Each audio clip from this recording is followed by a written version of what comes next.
시청자 여러분 안녕하십니까? VOA 뉴스투데이 시작합니다. 미국은 유엔 안보리 회의에서 북한의 모든 탄도미사일 실험은 유엔 안보리 결의 위반이라고 규정했습니다.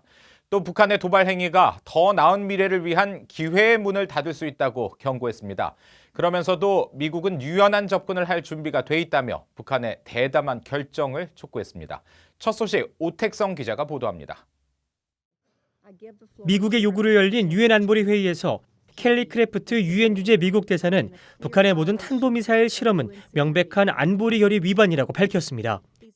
These ballistic missile tests, no matter their range, undermine regional security and stability are in a clear violation of UN Security Council resolutions.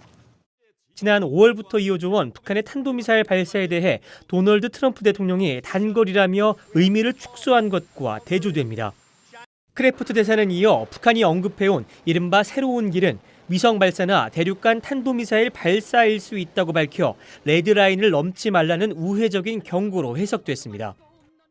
In practical terms, this would mean that the DPRK could launch space vehicles using long-range ballistic missile technology or that they could even test launch intercontinental ballistic missiles, which are designed to attack the continental United States with nuclear weapons. 크래프트 대사는 그러면서 미국은 합의를 이루기 위한 유연한 대처가 준비됐다며 북한의 호응을 촉구했습니다. 또 미국과 안보리는 시한이 아닌 목표를 갖고 있고 북한의 지속적인 탄도미사일 시험은 트럼프 대통령과 김정은 위원장이 논의한 공동 목표에 생산적이지 않은 것이라고 지적했습니다. 러시아와 중국은 대북 제재 완화의 필요성을 주장했습니다. Санкции не заменят собой дипломатию, а переговорный процесс – это улица с двусторонним движением. Нельзя договориться, не предлагая ничего взамен. 네벤지아 대사는 또 중국과 마련했다는 이른바 비핵화 로드맵을 다시 언급하며 행동 대 행동 원칙을 강조했습니다. 영국은 북한의 탄도미사일 도발을 규탄하면서 북한의 인권 유린 상황도 지적했습니다. We should not forget the suffering of the North Korean people. The human rights situation in North Korea is disturbing, and we urge North Korea to concentrate on improving the lives of its most vulnerable people. 피어스 대사는 그러면서 유엔 안보리의 대북 결의 이행을 강조했습니다. 특히 모든 유엔 회원국들은 오는 22일 시한인 북한의 해외 노동자들에 대한 송환을 준수해야 한다면서 대북 제재 이행을 촉구했습니다. VOA 뉴스 특성입니다.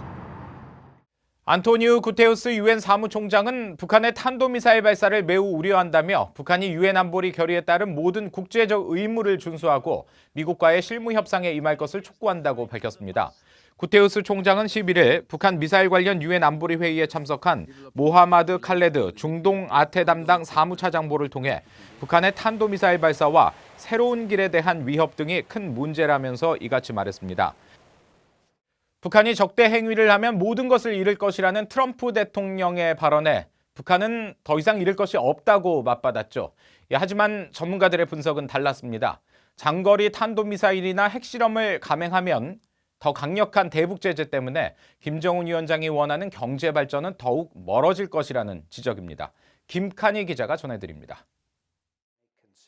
게리 세이머 전 백악관 대량 살상무기 조정관은 우리는 잃을 것이 없는 사람들이라고 밝힌 김영철 조선 아시아태평양 평화위원회 위원장의 발언을 일축했습니다. 미국 외교기회의 창이 닫히면 대북 제재가 이어져 해외 투자나 무역이 막히는 악순환이 반복되면서 김정은 위원장이 원하는 경제 발전은 불가능해진다는 큰 손실이 있다고 지적했습니다. As long as the sanctions remain in place, as long as there are restrictions on North Korea's ability to get access to foreign investment and trade, then that will obviously limit Kim Jong-un's interest in further development of the economy. 에반스 리비어 전 국무부 수석 부차관보도 잃을 것이 없다는 북한의 주장에 동의하지 않는다면서 도발 시 북한에 대한 더 강한 제재와 군사적 압박은 여전히 남아있다고 말했습니다. They would lose because there is a real possibility that the United States might ramp up its military activities and exercises, reinstitute some of the exercises that have been canceled. Beyond that, the United States might also make some new military deployments on the Korean Peninsula or in the vicinity of the Korean Peninsula to put new pressure 조셉 디트라니 전 육자회담 차석 대표는 추가 도발 시 북한의 고립, 특히 국제사회의 경제적 따돌림이 잇따를 것이라고 지적했습니다. That would not be getting the foreign investment and the international access for diplomatic and economic investment purposes. 로버트 매닝 애틀랜틱 카운슬 선임연구원은 북한은 대륙간 탄도미사일 ICBM 개발이 목표였기 때문에 잃을 것이 없다고 주장하는 것이라면서 북한의 손실이 크겠지만 미국도 외교 종료로 지난 30년간의 북한 비핵화 노력이 사라질 수 있다고 지적했습니다. The underlying assumption of a bargain that would lead to them dismantling their nuclear weapons was they would get a whole range of benefits from normalized relations to economic benefits, foreign investment, and so on. 매닝 연구원은 그러면서 북한은 미국의 무력 사용이 비현실적이라는 것을 알고 있기 때문에 압박 발언 등으로 미국의 인내심을 시험하고 있다고 지적했습니다. 따라서 북한이 핵실험과 장거리 탄도미사일 발사 시험을 한다면 미국은 이를 용납하지 않는다는 분명한 경고를 지속적으로 밝혀야 한다고 강조했습니다.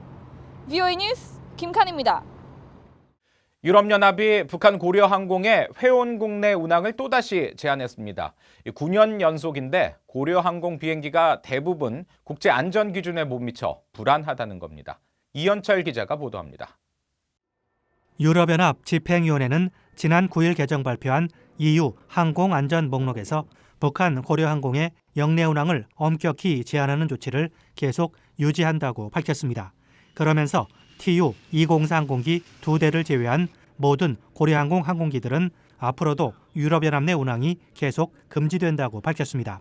국제적 안전 기준을 근거로 유럽연합 내 운항 금지나 제한 항공사 명단을 지정하고 있는 유럽연합 집행위원회는 지난달 20일과 21일 열린 회의에서 회원국 안전 전문가들이 내린 만장일치 의견에 따라 이번에 개정판을 발표했다고 설명했습니다. 항공기의 실시간 위치 정보를 보여주는 민간 웹사이트 플라이트 레이더 24에 따르면 고려항공은 TU-204 2대 외에도 안토노프사가 만든 AN-148 2대와 인류신사의 IL-62 2대 등 7대 항공기를 더 보유하고 있습니다. 앞서 북한의 고려항공은 2006년 유럽연합의 전면 운항금지 항공사 명단에 올랐습니다. 그러다가 러시아에서 TU-204 항공기 2대를 도입하고 이후 2010년 3월에 엄격한 제한 아래 유럽연합 내 운항 가능 항공사로 조정됐습니다.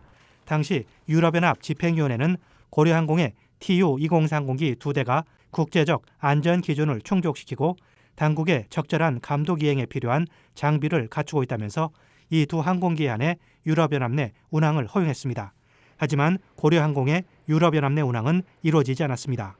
유럽연합은 2016년 5월 발표한 독자 대북 제재를 통해 북한이 운용하는 항공기가 유럽연합 상공을 비행하거나 착륙 또는 이륙하지 못하도록 금지했습니다. 유럽연합 집행위원회는 이번 회의를 통해 고려항공의 운항 제한에 이어 아프가니스탄과 앙골라 등 21개국 115개 항공사의 유럽연합 내 운항을 전면 금지했습니다. BOA 뉴스 이현철입니다. 북한의 선박 간 해상 불법 환적에 연루된 의혹을 받고 있는 베트남 선적 선박이 말레이시아 당국에 의해 선박 차단 조치를 당한 뒤 조사를 받고 있는 것으로 알려졌습니다. 말레이시아 해양집행청은 지난 8일 말레이시아 코타팅기 해안에서 베트남 국적의 대북 제재 위반 의심 선박 비에틴 1호가 무단 항해하고 있는 것을 발견하고 접촉을 시도했으나 응답이 없어 경찰력을 투입해 정선 조치를 취했다고 말레이시아 현지 언론들이 11일 보도했습니다. 미 상원 외교위원회가 11일 전체 회의를 열고 스티븐 비건 국무부 부장관 지명자에 대한 인준안을 초당적으로 승인했습니다. 인준안은 상원 본회의 표결을 거쳐야 의회 인준 절차가 마무리됩니다. 한편 비건 지명자는 이날 국무부 대북특별대표 자격으로 북한 미사일 관련 안보리 회의가 열린 뉴욕에서 안보리 이사국 대사들과 회동한 데 이어 다음 주에는 한국을 방문해 판문점에서 북한 측과 접촉을 모색 중인 것으로 알려졌습니다. 이 북한이 아시아 태평양 지역에서 영양 결핍 인구 비율이 가장 높은 것으로 나타났습니다. UN 식량농업기구 FAO와 유니세프, 세계보건기구 WHO는 최근 공동 발표한 아시아 태평양 지역 식량안보 영양보고서에서 북한 내 영양 결핍 인구의 비율이 아태 지역에서 가장 높다고 밝혔습니다. 한편 북한 내 23개월에서 6세 아동 중 식품군별로 일정량 이상을 섭취하는 비율은 2017년 기준으로 46%인 것으로 파악됐습니다. 이상으로 VOA 뉴스투데이 마칩니다. 함께해 주신 여러분 고맙습니다.